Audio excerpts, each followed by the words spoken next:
ಬಣ್ಣ ತಿಂದು ಸಿಹಿ ಹಣ್ಣ ಕೊಡುವ ಮರ ನೀಡಿ ನೀಡಿ ಮುಕ್ತ.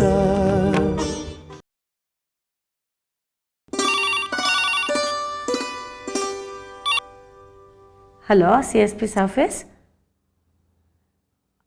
ಒಂದು ನಿಮಿಷ ಕೊಡ್ತೀನಿ ಸರ್. ಲಾಯರ್ ಆರಾಧ್ಯ ಅವರು, ದೇವಸಾಗರದವರು. ನೀವಲ್ಲಿ ಫೋನ್ ಇಡಿ, ಫೋನ್ ಬಿಡಿ. ಹಲೋ, ನಮಸ್ಕಾರ ಆರಾಧ್ಯ ಅವರೇ. ನಮಸ್ಕಾರ. ಹಾಂ, ಹೌದು. ಯಾರು? ನಮ್ಮ ವಾಸಪ್ಪ ನಾಯ್ಡುನಾ? ಯಾಕೆ ಸರ್ ಬಂದಿಲ್ವಲ್ಲ? ಹೌದಾ? ಸೊಸೈಟಿ ಎಂಬೆಸಲ್ಮೆಂಟ್ ಕೇಸ ಅಂತ ಮನುಷ್ಯ ಅಲ್ವಲ್ಲ ಸರ್? ಓಕೆ, ಅರೆಸ್ಟೇ ಮಾಡೋದ್ರಲ್ಲಿದ್ದಾರಾ? ಹಾಂ, ಇಲ್ಲ, ನಾನು ನಿನ್ನೆ ರಾತ್ರಿ ಆಫೀಸಿಗೆ ಬಂದಿರಲಿಲ್ಲ, ಬೇರೆ ಎಲ್ಲೋ ಕೆಲಸ ಆಯಿತು. ಸರ್, ತಾವು ಯೋಚನೆ ಮಾಡಬೇಡಿ, ನಮ್ಮ ಟೈಪಿಸ್ಟ್ ಇದ್ದರು ನೆನ್ನೆ ಸಾಯಂಕಾಲ ಆಫೀಸಲ್ಲಿ. ವಾಸಪ್ಪ ಅವ್ರನ್ನ ಮೀಟ್ ಮಾಡಿದ್ರು ಅನಿಸುತ್ತೆ. ನಾನು ಫೈಲ್ ತೊಗೊಂಡು ನಾನು ಪೆಟಿಷನ್ ರೆಡಿ ಮಾಡ್ತೀನಿ, ನಾಳೆ ಸ್ಟೇಗೆ ಮೂವ್ ಮಾಡ್ತೀನಿ ಸರ್. ನೀವೇನು ವರಿ ಮಾಡ್ಕೋಬೇಡಿ ಸರ್, ನಮಸ್ಕಾರ ಸರ್. ರೀ ಶಾರದವ್ರೆ, ತಾವು ನಿನ್ನೆ ರಾತ್ರಿ ಆಫೀಸಲ್ಲಿದ್ರಿ ಅಲ್ವಾ? ನಾನು ಆಫೀಸಿಗೆ ಬಂದಿರಲಿಲ್ಲ. ನಮ್ಮ ಶಾಂತಪ್ಪ ಆರಾಧ್ಯರು ದೇವಸಾಗರದಿಂದ ಫೋನ್ ಮಾಡಿದ್ದು. ಅವರು ವಾಸಪ್ಪ ನಾಯ್ಡು ಅನ್ನೋ ಕ್ಲೈಂಟ್ನ ಕಳಿಸಿದ್ರಂತೆ. ಅವ್ರು ಯಾವುದೋ ಸೊಸೈಟಿಯಲ್ಲಿ ದುಡ್ಡು ತಿಂದು ಹಾಕಿದ್ದಾನೆ ಅಂತ ಕೇಸ್ ಹಾಕಿದ್ದಾರೆ ಅವ್ರ ಮೇಲೆ, ಸೊಸೈಟಿ ಎಂಬೆಸಲ್ಮೆಂಟು. ಅದಕ್ಕೆ ತಕ್ಷಣ ಸ್ಟೇ ಮಾಡಬೇಕು, 20,000 ಫೀಸು ಪ್ಲಸ್ ಖರ್ಚುಗಳು ಕಳಿಸಿದ್ದೀನಿ ಅಂತ ಹೇಳಿದ್ದಾರೆ. ಅವ್ರೇನಾದ್ರು ಬಂದಿದ್ರ ನೆನ್ನೆ ರಾತ್ರಿ? ಹಾಂ, ವಾಸಪ್ಪ ನಾಯ್ಡು? ಹ್ಞೂ, ಬಂದಿದ್ರು ಸರ್. ದುಡ್ಡು ತೊಗೊಂಡು ಬಂದಿದ್ರು, 20,000 ರೂಪಾಯಿ ಫೀಸು ಪ್ಲಸ್ ಖರ್ಚು. ಅರೆ ಹೌದಾ? ಹೇಳೋಕಿಲ್ವೇನ್ರಿ ಬೆಳಗ್ಗೆಯಿಂದ? ಆ ಫೈಲ್ ಕೊಡ್ರಿ, ಇಲ್ಲಿ ಒಂದು ಸ್ಟೇಗೆ ಅರ್ಜೆಂಟಾಗಿ ಇದಾಕಬೇಕು, ಸ್ಟೇಗೆ ಮೂವ್ ಮಾಡಬೇಕು. ಇಲ್ಲ ಸರ್, ಈ ಕೇಸ್ ತಗೊಳ್ಳಲ್ಲ ನಾವು ಅಂತ ವಾಪಸ್ ಕಳಿಸ್ಬಿಟ್ಟೆ. ವಾಪಸ್ ಕಳಿಸ್ಬಿಟ್ರ? ಯಾಕ್ರಿ? ಅವ್ನು ಇನ್ನೋಸೆಂಟ್ ಅಲ್ಲ ಸರ್, ಕೇಳಿ. ನೀವು ನಿಜವಾದ ಕೇಡಿಗಳ ಕೇಸ್ ತಗೊಳ್ಳೋದಿಲ್ವಲ್ಲ, ಅದಕ್ಕೆ ಅವ್ರ ಕೇಸ್ ಬೇಡ ಅಂತ ವಾಪಸ್ ಕಳಿಸ್ಬಿಟ್ಟೆ ಸರ್. ಅಲ್ರಿ, ವಾಸಪ್ಪ ನಾಯ್ಡು ಇನ್ನೋಸೆಂಟ್ ಅಲ್ಲ, ಕೇಡಿ ಅಂತ ನಿಮ್ಗೆ ಹೆಂಗ್ರಿ ಗೊತ್ತಾಯ್ತು? ನಂಗೆ ಮುಖ ನೋಡಿದ ತಕ್ಷಣ ಅನ್ನಿಸ್ಬಿಡುತ್ತೆ ಸರ್, ಇಂಥವ್ನು ಕೇಡಿ ಅಲ್ಲ ಅಂತ. ಮುಖ ನೋಡಿದ ತಕ್ಷಣ ವಾಸಪ್ಪ ನಾಯ್ಡು ನಿಮ್ಗೆ ಕೇಡಿ ಅಂತ ಅನ್ನಿಸ್ಬಿಡ್ತಾ? ರೀ, ನೀವೇನು ತ್ರಿಕಾಲ ಜ್ಞಾನಿನೇನ್ರಿ? ಒಬ್ಬ ಮನುಷ್ಯನ ನೋಡಿದ ತಕ್ಷಣ ಅವನು ಕೇಡಿ ಅಂತ ನಿಮ್ಗೆ ಹೆಂಗ್ರಿ ಗೊತ್ತಾಯ್ತು? ಅಷ್ಟೆಲ್ಲ ಹಗುರವಾಗಿ ಮಾತಾಡಬೇಡಿ ಸರ್. ನನಗೆ ಧವಳಗಿರಿ ಗುರುಗಳಿಂದ ಮಂತ್ರೋಪದೇಶ ಆಗಿದೆ ಸರ್. ಯಾರನ್ನಾದ್ರೂ ನೋಡಿದ್ರೆ ಇಂಥವ್ನು ಕೇಡಿ ಹೌದೋ ಅಲ್ವೋ ಅಂತ ತಕ್ಷಣ ಗೊತ್ತಾಗ್ಬಿಡುತ್ತೆ ಸರ್. ಗೊತ್ತಾಗ್ಬಿಡುತ್ತೆ. ಗೊತ್ತಾಗೋ ಹೊತ್ತಿಗೆನೆ ನೀವು ರಂಜನ್ ಲಾಲ್ ಮಿಶ್ರಾಗೆ ಅವತ್ತು ಅಪಾರ್ಟ್ಮೆಂಟ್ಗೆ ಅಂತ 20 ಲಕ್ಷ ಕೊಟ್ಟುಬಿಟ್ಟಿದ್ದು.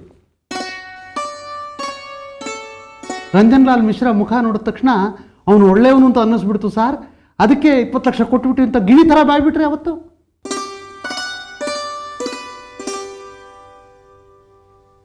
ಅವತ್ತು ಮಂತ್ರೋಪದೇಶದಿಂದ ಗೊತ್ತಾಗ್ಲಿಲ್ವಾ ಅವ್ನು ಕೆಟ್ಟವನು ಅಂತ? ಅಥವಾ ನಿಮ್ಮ ಮಂತ್ರೋಪದೇಶದ ಜ್ಯೂರಿಸ್ಡಿಕ್ಷನ್ಗೆ ರಂಜನ್ ಲಾಲ್ ಮಿಶ್ರಾ ಥರದವ್ರು ಬರಲ್ವಾ? ಅವರ ಮಂತ್ರೋಪದೇಶಕ್ಕಿಂತ ದೊಡ್ಡವರ? ಮಂತ್ರೋಪದೇಶದಿಂದ ಗೊತ್ತಾಯ್ತಂತೆ. ಅಲ್ರಿ, ಮಂತ್ರೋಪದೇಶದ ಆಧಾರದ ಮೇಲೆ ವಾಸಪ್ಪ ನಾಯ್ಡು ಒಳ್ಳೆಯವನು ಕೆಟ್ಟವನು ಅಂತ ಜಡ್ಜ್ಮೆಂಟ್ ತಗೊಂಡ್ಬಿಡ್ತೀರಲ್ರಿ. ಹೋಗ್ಲಿ, ಆ ಫೀಸ್ 20,000 ಖರ್ಚು ಕೊಟ್ಟಿದ್ದಾರಲ್ಲ, ಅದನ್ನಾದರೂ ಕೊಡಿ. ಇಲ್ಲ ಸರ್, ಆ ದುಡ್ಡು ಅದನ್ನು ಬೇಡ ಅಂತ ವಾಪಸ್ ಕಳಿಸ್ಬಿಟ್ಟೆ ಸರ್. ನನ್ನ ಫೀಸ್ ದುಡ್ಡನ್ನ ನೀವು ಬೇಡ ಅಂತ ವಾಪಸ್ ಕಳಿಸ್ಬಿಟ್ರ? ನಿಮ್ಮ ತಾತ ಕೊಡ್ತಾನೇನ್ರಿ 20,000 ರೂಪಾಯಿ ಫೀಸಿಗ? ನಮ್ಮ ತಾತ ಇಲ್ಲ ಸರ್, ಹೋಗ್ಬಿಟ್ರು. ರಾಮ, ಏನ್ರಿ ಶಶಿ ಇಂಥವ್ರನ್ನ ಕರ್ಕೊಂಡು ಬಂದು ಸೇರಿಸಿದ್ದೀರಿ? ಕೋಪಕ್ಕೆ ತಾತ ಕೊಡ್ತಾನೇನ್ರಿ ಅಂದ್ರೆ ನಮ್ಗೆ ತಾತ ಇಲ್ಲ ಅಂತ ಹೇಳ್ತಾರಲ್ರಿ.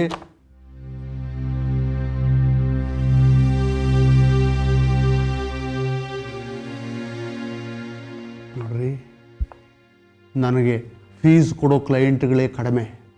ಇದ್ದ ಕ್ಲೈಂಟ್ಗಳು ನೀವು ವಾಸ್ತು ಮಹಾತ್ಮೆ ಹೇಳಿ ಓಡಿಸ್ಬಿಟ್ಟಿದ್ದೀರಿ.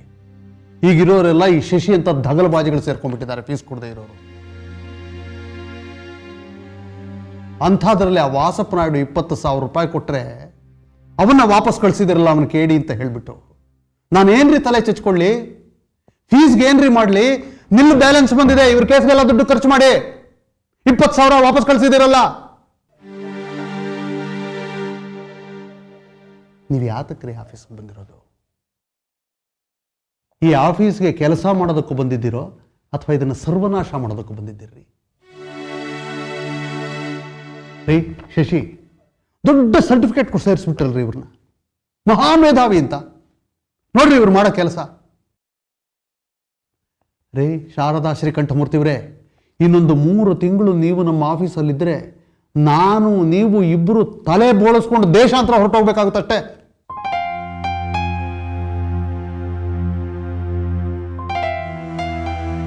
ಏನು ಸರ್, ತಲೆ ಬೋಳಿಸ್ಕೊ ಅಂತ ಹೇಳ್ತಿದ್ದೀರಲ್ಲ ಸರ್? ನೋಡ್ರಿ, ಹೌದು, ನಾನು ಹಾಗೆ ಹೇಳೋದು, ಅಪಶಕನದ ಮಾತೆ ಹೇಳೋದು. ಇಷ್ಟ ಇದ್ರೆ ಇರಬಹುದು, ಇಲ್ಲದೆ ಇದ್ರೆ ಹೊರಟೋಗ್ತಾ ಇರಬಹುದು. ಮಾಡ್ತಾರೇನ್ರಿ? ಕೋಪ ಬರಲ್ವೇನ್ರಿ? ಹಾಗೆಲ್ಲ ಮಾಡ್ತಾರೇನ್ರಿ ಅಂತ ಕೆಲಸ?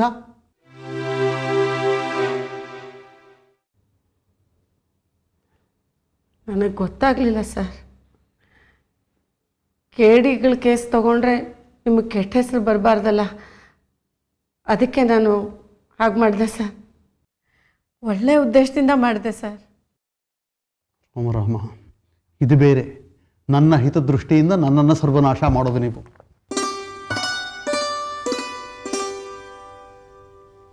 ಶಾರದಾ ಅವರೇ, ನನಗೆ ಪರ್ಸನಲ್ ಆಗಿ ವಾಸಪ್ಪ ನಾಯ್ಡು ಚೆನ್ನಾಗಿ ಗೊತ್ತು.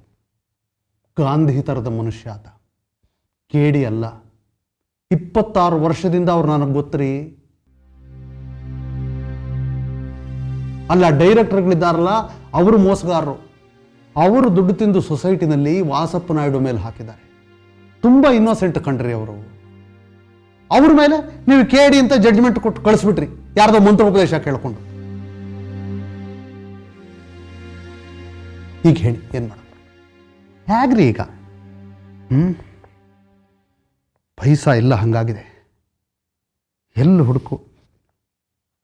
ಅಮ್ಮ, ತಾಯಿ, ಮೊಬೈಲ್ ನಂಬರ್ ಏನಾದರೂ ಕೊಟ್ಟಿದ್ದಾರೇನ್ರಿ ಅವರು? ಇಲ್ಲ ಸರ್, ಕೇಳಿದೆ, ಅವ್ರು ಕೊಡಲಿಲ್ಲ.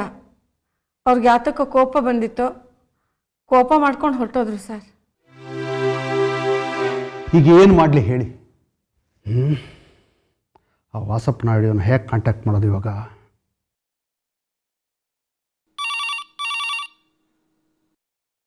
Hello, CSP sir office. Sir, ಅವರೇ ವಾಸಪ್ಪ ನಾಯ್ಡು ಅವರೇ ಫೋನ್ ಮಾಡಿದ್ದಾರೆ. ನೀವು ಬಿಡಿ ಫೋನ್. ಹಲೋ, ಹಾಂ ವಾಸಪ್ಪ ನಾಯ್ಡು, ನಮಸ್ಕಾರ. ಹೌದು, ಈಗ ತಾನೇ ಇವರು ಫೋನ್ ಮಾಡಿದ್ರು, ಶಾಂತಪದಿ ಆರಾಧ್ಯರು.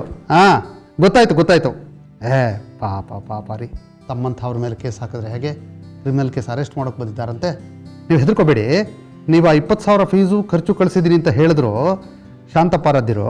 ನೀವು ತೊಗೊಂಡು ಬನ್ನಿ, ಈಗಲೇ ಪಿಟಿಷನ್ ರೆಡಿ ಮಾಡೋಣ, ನಾಳೆ ಸ್ಟೇಗೆ ಮೂವ್ ಮಾಡೋಣ. ಹೊಸಬ್ರು, ಹೌದು, ಟೈಪಿಸ್ಟು ಶಾರದಾ ಶ್ರೀಕಂಠಮೂರ್ತಿ ಅಂತ.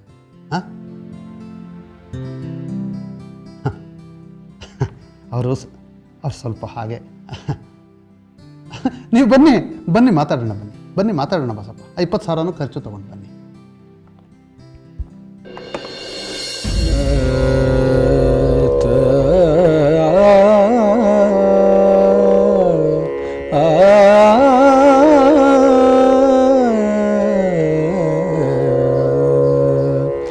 ಬಳಿಯ ಕೋಗಿಲೆ ಕೂಗಿ ಕರೆಯಬಹುದು, ಅಳಿಮಾಲೆ ಬಂದು ಮರೆಯಬಹುದು, ಮೆಲ್ಲೆಲರು ಬಂದು ಮೈದಡವಬಹುದು, ಚೆಲುವಾಗಿ ಒಲವಾಗಿ ಮನಸೆಳೆಯಬಹುದು.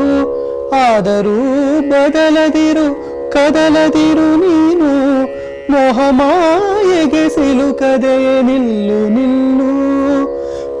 ಕಲ್ಲಾಗು ಬಾಳ ಬಿರುಗಾಳಿಯಲಿ ಅಲ್ಲಾಡದೆ ನಿಲ್ಲು ಜೀವ. ಕಲ್ಲಾಗು ಬಾಳ ಬಿರುಗಾಳಿಯಲಿ ಅಲ್ಲಾಡದೆ ನಿಲ್ಲು ಜೀವ.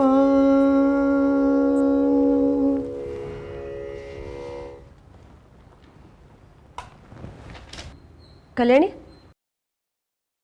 ಅಂಗಡಿಗೆ ಲೇಟ್ ಆಗಲಿಲ್ವಾ? ರೆಡಿ ಆಗ್ಬಿಟ್ಟು ಕೂತ್ಕೊಂಡ್ಬಿಟ್ಟಿದ್ಯಾ? ಶಾಂಭವಿ ಅಕ್ಕನೂ ನನ್ನ ಜೊತೆಗೆ ಬರ್ತಾಳಂತೆ. ಹೌದು, ಅವ್ರು ಇಷ್ಟೊತ್ತಿಗೆ ರೆಡಿ ಆಗಬೇಕಾಗಿತ್ತಲ್ವಾ? ಇನ್ನೂ ರೆಡಿ ಆಗಿಲ್ವಾ?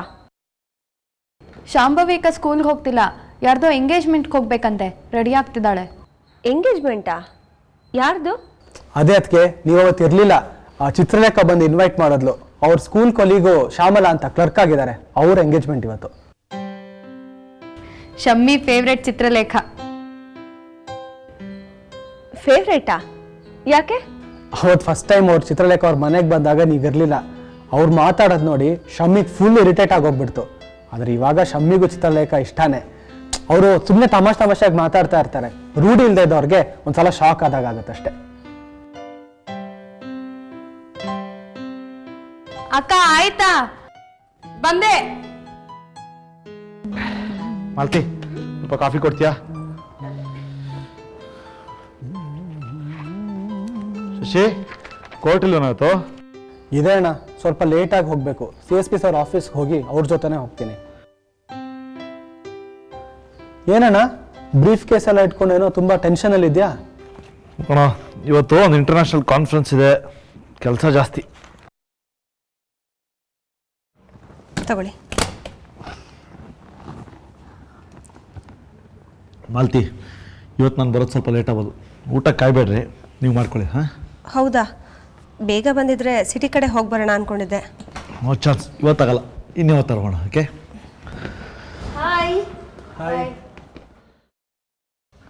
ಎಲ್ಲಿ ಇಲ್ವಾ? ಯಾರು? ನಿಮ್ಮ ತಂದೆಯವರು?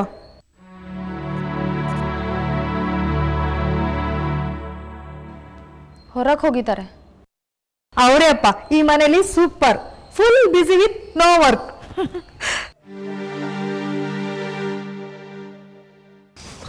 ನೀವು ಮಾತಾಡ್ತಾರೆ, ನಾ ಹೋಗಿ ಬರ್ತೀನಿ. ಎಲ್ಲಿ ಶಾಂಭವಿ ಟೀಚರು? ಅಕ್ಕ ಇನ್ನೂ ರೆಡಿ ಆಗ್ತಾ ಇದ್ದಾಳೆ. ಸರ್ವೋಯ್ತು, ಎಂಗೇಜ್ಮೆಂಟು ಶ್ಯಾಮ್ಲದ್ದು ಇವಳಿದಲ್ಲ ಅಂತ ಹೇಳಬೇಕಾಗಿತ್ತು.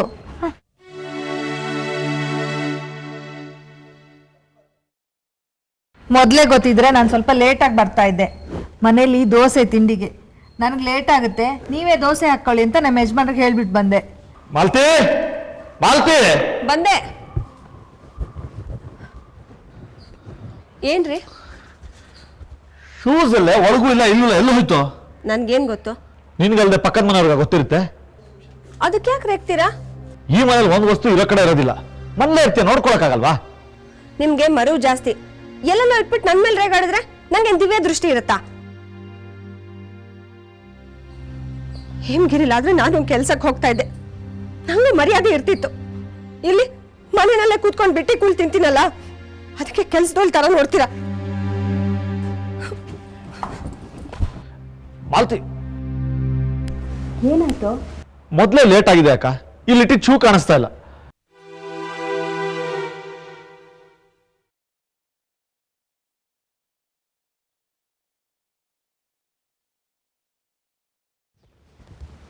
ಈ ಶೂ ನಿಮ್ದಾ?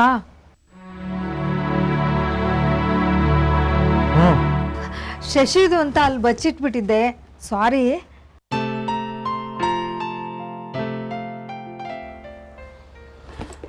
ಸಾರಿ. ಏನಿದು ಚಿತ್ರ ನೋಡಿದ್ಯಾ? ಸುಮ್ಮನೆ ನಿನ್ನಿಂದ ಒಂದು ರಂಪ ಆಯ್ತಿಲ್ಲ. ಪಾಪ ಮಾಲ್ತಿನೂ ಬೇಜಾರು ಮಾಡ್ಕೊಂಡ್ಲು. ಏಯ್, ನೀನು ಯಾಕೋ ಹಾಗೆ ರೇಗ್ದೆ ಅವಳ ಮೇಲೆ? ಪರವಾಗಿಲ್ಲ ಬಿಡು ಶಾಂಭವಿ. ಚಂದ್ರಕಾಂತ್ ಅವ್ರೆ, ಇವತ್ತು ಆಫೀಸಿಂದ ಬರ್ತಾ ಒಂದ್ ಮೊಳ ಮಲ್ಗೆನೋ ಒಂದ್ ಹೊಸ ಸೀರೆನೋ ನಿಮ್ ಹೆಂಡತಿಗೆ ತಂದ್ಕೊಟ್ಬಿಡಿ, ಅವ್ರ ಕೋಪ ಎಲ್ಲ ಮಾಯ ಆಗ್ಬಿಡುತ್ತೆ. ನಾನು ಬರ್ತೀನಿ. ಚಿತ್ರ, ನಾವು ಹೊರಡೋಣವಾ? ಲೇಟ್ ಆಗ್ತದೆ. ಬಾ ಕಲ್ಯಾಣಿ.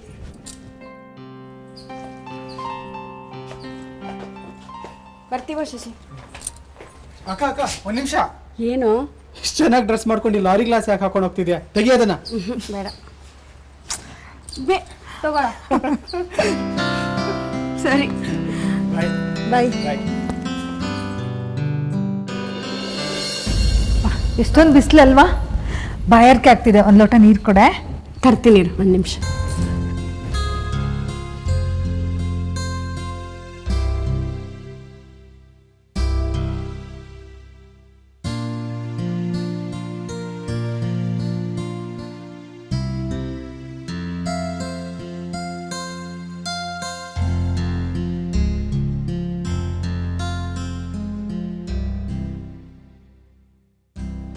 ಶಾಂಭವಿ, ಇದು ನಿಮ್ಮ ತಾಯಿ ಫೋಟೋ ಅಲ್ವಾ?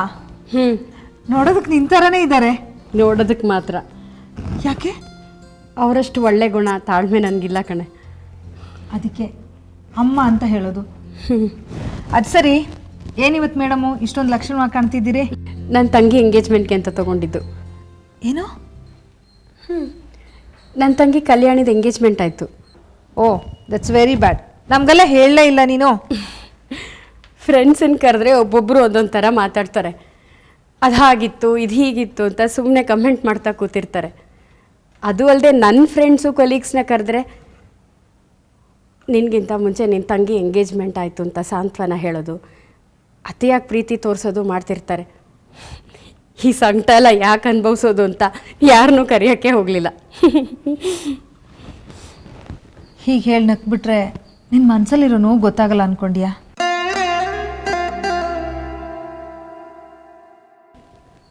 ನಿನ್ನ ತಂಗಿ ಎಂಗೇಜ್ಮೆಂಟು ನಿನಗಿಂತ ಮುಂಚೆ ಆಗಿದ್ದು ನಿನಗೆ ಹರ್ಟ್ ಆಗಿರ್ಬೇಕಲ್ವಾ?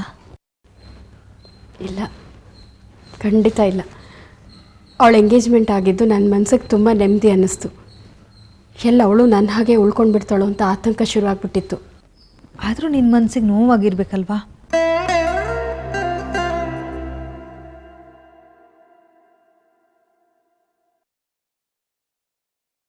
ನೋವಾಗದೇ ಇರತ್ತಾ ಚಿತ್ರ? ಕನಸು ಹೋಯ್ತು, ಕನಸು ಕಾಣೋ ವಯಸ್ಸು ಹೋಯ್ತು ಅಂದರೆ ಮನಸ್ಸಿಗೆ ನೋವಾಗೋದು ಸಹಜನೇ.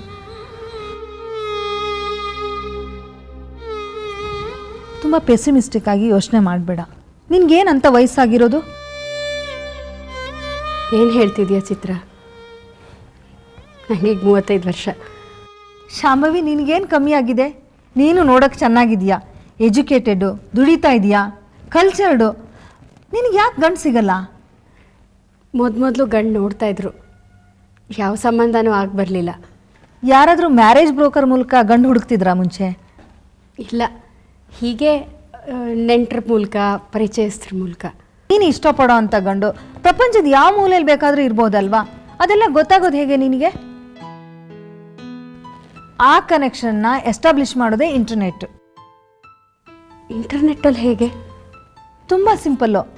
ಮದುವೆಗೆ ಸಂಬಂಧಪಟ್ಟ ಹಾಗೆ ಬೇಕಾದಷ್ಟು ವೆಬ್ಸೈಟ್ಗಳಿರುತ್ತೆ. ಯಾವುದಾದ್ರೂ ಒಂದು ವೆಬ್ಸೈಟಲ್ಲಿ ರಿಜಿಸ್ಟರ್ ಆಗೋದು. ವೆಬ್ಸೈಟು, ರಿಜಿಸ್ಟ್ರೇಷನ್ನು, ಪ್ರೊಫೈಲು, ಇದ್ಯಾವುದು ನನಗೆ ಗೊತ್ತೇ ಇಲ್ವಲ್ಲ. ನಾಳೆ ಸ್ಕೂಲ್ ಮುಗಿದ್ಮೇಲೆ ನಿನ್ನನ್ನು ಯಾವುದಾದ್ರು ಸೈಬರ್ ಕೆಫೆಗೆ ಕರ್ಕೊಂಡು ಹೋಗ್ತೀನಿ. ಅಲ್ಲಿ ಮ್ಯಾಟ್ರಿಮೋನಿಯಲ್ ವೆಬ್ಸೈಟ್ಗೆ ನಿನ್ನನ್ನು ರಿಜಿಸ್ಟರ್ ಮಾಡಿಸಿ ಅದು ಹೇಗೆ ವರ್ಕ್ ಆಗುತ್ತೆ ಅಂತ ನಾನು ಎಕ್ಸ್ಪ್ಲೈನ್ ಮಾಡ್ತೀನಿ. ಆಗ್ಬೋದಾ? ಆದರೂ ಯಾಕೋ ಗೀಕೋ ಏನೂ ಇಲ್ಲ. ನಾನು ನಿನ್ನನ್ನು ಕರ್ಕೊಂಡೋಗಿ ರಿಜಿಸ್ಟರ್ ಮಾಡಿಸ್ತೀನಿ ಅಷ್ಟೇ. ನಾನು ನೋಡು, ಇಂಟರ್ನೆಟ್ ಮೂಲಕನೇ ಗಂಡು ಹುಡುಕಿ ಮದುವೆ ಆಗಿ ಇವತ್ತು ಸುಖವಾಗಿಲ್ವಾ? ನಮ್ಮ ಯಜಮಾನ್ರು ಎಷ್ಟು ಒಳ್ಳೆಯವ್ರು ಗೊತ್ತಾ? ನೀನು ಮುಜುಗರ ಬಿಟ್ಬಿಡು, ನನ್ನ ಮಾತು ಕೇಳು.